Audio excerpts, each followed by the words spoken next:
Hello बच्चों, कैसे हैं आप सभी। आज हमारा क्वाड्रेटिक इक्वेशन का क्वेश्चन 2 आपको हम कराएंगे। ठीक है, ये आपकी कौन सी एक्सरसाइज चल रही है? ये चल रही है 4.1 और ये सभी जितने भी क्वेश्चंस आपको हम करा रहे हैं वो सभी एनसीईआरटी के हैं। ठीक है, और आपके बोर्ड एग्जाम आने वाले हैं 21 में, आपका बोर्ड एग्जाम है, तो उसी के देखते हुए ये मैथमेटिक्स के लेक्चर्स हमने स्टार्ट किए हैं। तो हमारी आप सभी से रिक्वेस्ट है, जितने भी हम क्वेश्चंस आपको करा रहे हैं वो घर पे बैठ के प्रैक्टिस करें। अगर घर पे बैठ के प्रैक्टिस नहीं करोगे तो आपको बहुत ज्यादा प्रॉब्लम होने वाली है।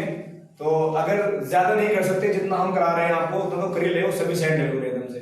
ठीक है, तो ज्यादा टाइम ना वेस्ट करते हुए ये सेकंड पार्ट का फर्स्ट पार्ट हम कराते हैं आपको। लेकिन करना क्या है इसमें, देखिए क्या करा है, represent the following situations in the form of quadratic equation.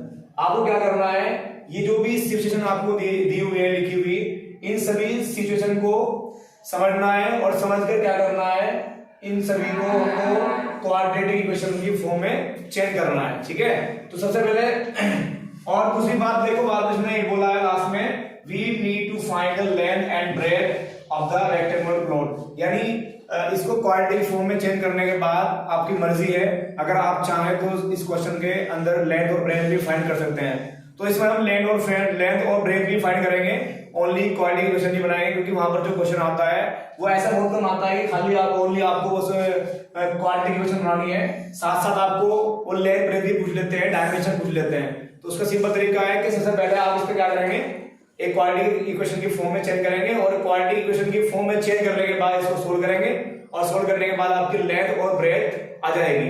तो चलिए चलते हैं, क्वेश्चन देखिए आपको क्या कर रहा है।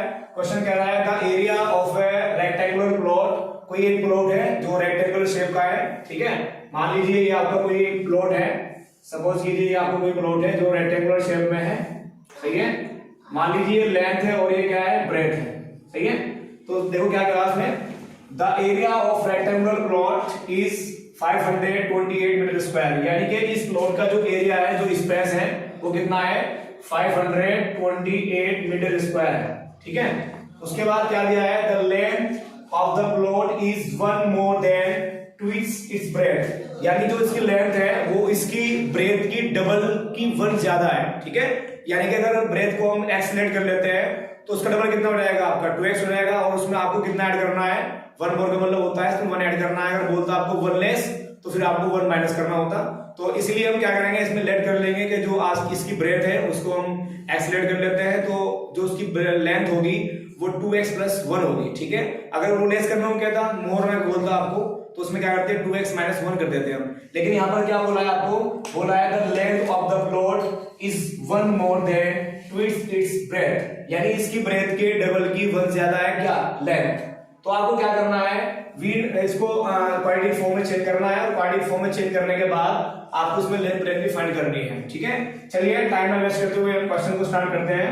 तो लेट कर लेते हैं, क्योंकि हमारे पास ना तो लेंथ है ना ब्रेथ है, लेकिन एक कंडीशन दी है कि जो लेंथ है वो ब्रेथ की डबल से 1 ज्यादा है। तो इसलिए हम ब्रेथ को लेट कर लेंगे कि ब्रेथ कितनी है हमारी, x मीटर है। तो लेट कर लेंगे, let the breadth of rectangular plot is x metre. हमने मान लिया है कि उसकी जो ब्रेथ है कितनी है, x मीटर है। ठीक है, तो देयरफॉर अकॉर्डिंग टू क्वेश्चन, उसने बोला है कि जो उसकी लेंथ है ब्रेथ के डबल की 1 ज्यादा है, और ब्रेथ कितनी है आपकी, ब्रेथ आपने पहले से लेट कर ली, कितनी है, x। तो x तो होगी, आप ब्रेथ कितनी होगी आपकी, x होगी, और जो लेंथ है वो कितनी है, 2x + 1 है। ठीक है, तो अकॉर्डिंग टू क्वेश्चन उसने क्या बोला है कि जो उसका एरिया है वो कितना है, वो 528 मीटर स्क्वायर है। और आपको पता है, वी नो दैट जो एरिया होता है रेक्टेंगल का वो होता है area equals to length into breath.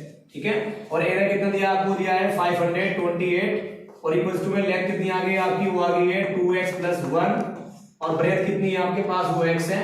अब क्या करेंगे, जब इसकी मल्टीप्लाई हम यहां पर करेंगे दोनों में, इस 2x और +1 में, तो ये एक क्वाड्रेटिक फॉर्म में आ जाएगी आपकी। देखिए इसको करते हैं सोल्व।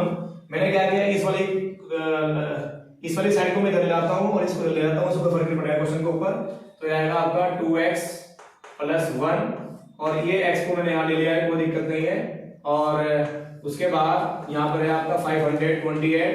अब देखिए जैसे ही मैं इसकी मल्टीप्लाई इसमें करता हूँ तो ये कितना आएगा आपका, ये आएगा आपका 2x², और जैसे इसकी मल्टीप्लाई यहाँ पर होगी ये बन जाएगा आपका x, और ये कितना है 528, ठीक है। जैसे ही इसको इधर लेकर आएंगे, क्योंकि इसके फैक्टराइज हो नहीं पाएंगे, अगर आपको लेंथ और ब्रेथ निकालनी है तो पहले x की वैल्यू निकालनी पड़ेगी। वो x की वैल्यू क्या है आपकी, वो x की वैल्यू आपकी ब्रेथ है। जैसी ब्रेथ निकल जाएगी तो ब्रेथ की वैल्यू हम यहाँ पर रख देंगे तो आपकी लेंथ निकल जाएगी। तो जैसे इसको मैं इधर लेकर आता हूँ, ये बन जाएगा आपका 2x² + x - 528 = 0। अब आपको क्या करना है, इसकी मल्टीप्लाई यहाँ पर करनी है, और मल्टीप्लाई करने के बाद जो भी नंबर निकल के आएगा वो आएगा आपका 1056। उसके फैक्टराइज करने हैं, और फैक्टराइज करने के बाद उसके दो फैक्टर्स लेने हैं जिनकी मल्टीप्लाई करके क्या आना चाहिए, 1056 आना चाहिए, और माइनस करके कितना आना चाहिए, 1 आना चाहिए। तो इसकी मल्टीप्लाई करने के बजाय आप क्या कर लो, पहले इसकी फैक्टर कर लेते हैं। इसके फैक्टर अगर हम करते हैं 528 के, तो ये 2 से डिवाइड हो रहा है, 2 से डिवाइड करेंगे इसको, 2 × 4, 2 × 6 = 12 और 2 × 4 = 8, ये हो जाएगा 2 × 1 = 2, 2 × 3 = 6 और 2 × 2 = 4।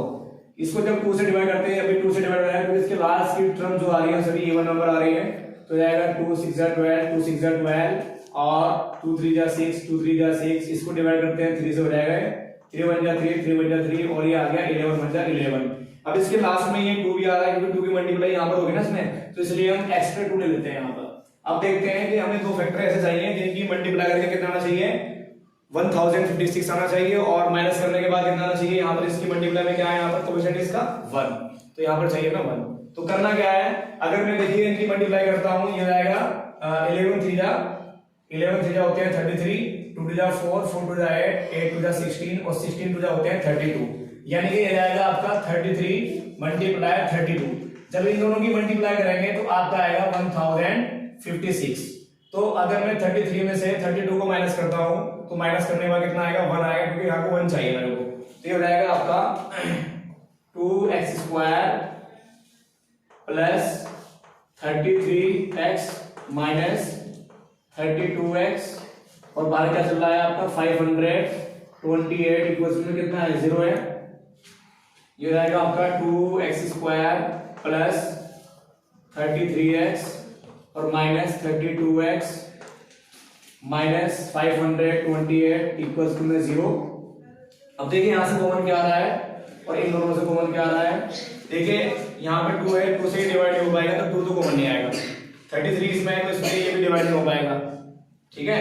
और इसमें भी x है, इसमें भी x है, तो यहां से x कॉमन आ जाएगा। जैसे हम x कॉमन लेते हैं यहां से तो बन जाएगा आपका 2x + 33, और यहां से अगर आप कॉमन लेते हैं, देखिए यहां पर 2 आ रहा है ना, अगर मैं यहां से 16 कॉमन लेता हूं तो ये यहां पर 2x हो जाएगा आपका, और माइनस माइनस हो जाएगा प्लस, और ये हो जाएगा 16 × 3 = 48 और 16 × 3 = 48, तो ये आ जाएगा आपका 33 = 0।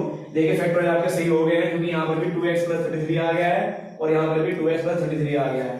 तो ये बन जाएगा आपका, जब हम कॉमन लेंगे इन दोनों में से कॉमन लेते हैं हम, तो ये बन जाएगा आपका 2x + 33 और दूसरा क्या रहेगा x - 16 = 0। जब मैं इसको देखो ले चलूंगा तो लेंथ हो या ब्रेथ हो, ठीक है, वो कभी भी माइनस की नहीं आएगी। तो इसको ले जाऊंगा मैं, बन जाएगा 2x = -33। अब मैं यहां से अगर x की वैल्यू निकालता हूं तो x की वैल्यू आपकी माइनस में आएगी 33/2, जो कि एक वैल्यूबल वैल्यू नहीं है, इसको छोड़ देंगे हम क्योंकि माइनस में आ रही है। लेफ्ट ब्रेथ कभी माइनस में नहीं आती। हाँ, इससे प्लस की वैल्यू आ सकती है x - 16 = 0। तो x की वैल्यू कितनी आ गई आपकी, यहां से x की वैल्यू आ गई है 16, यानी ये आपकी क्या आ गई है, ब्रेथ जो आपने लेट की थी कि जो आपकी ब्रेथ है वो कितनी है, वो आपकी x है, इसलिए जो ब्रेथ की वैल्यू आई है कितनी आई है, 16 मीटर आ गई है। अब आपको निकालनी है लेंथ। क्या निकालनी है, लेंथ निकालनी है। तो लेंथ निकालने के लिए क्या करेंगे हम,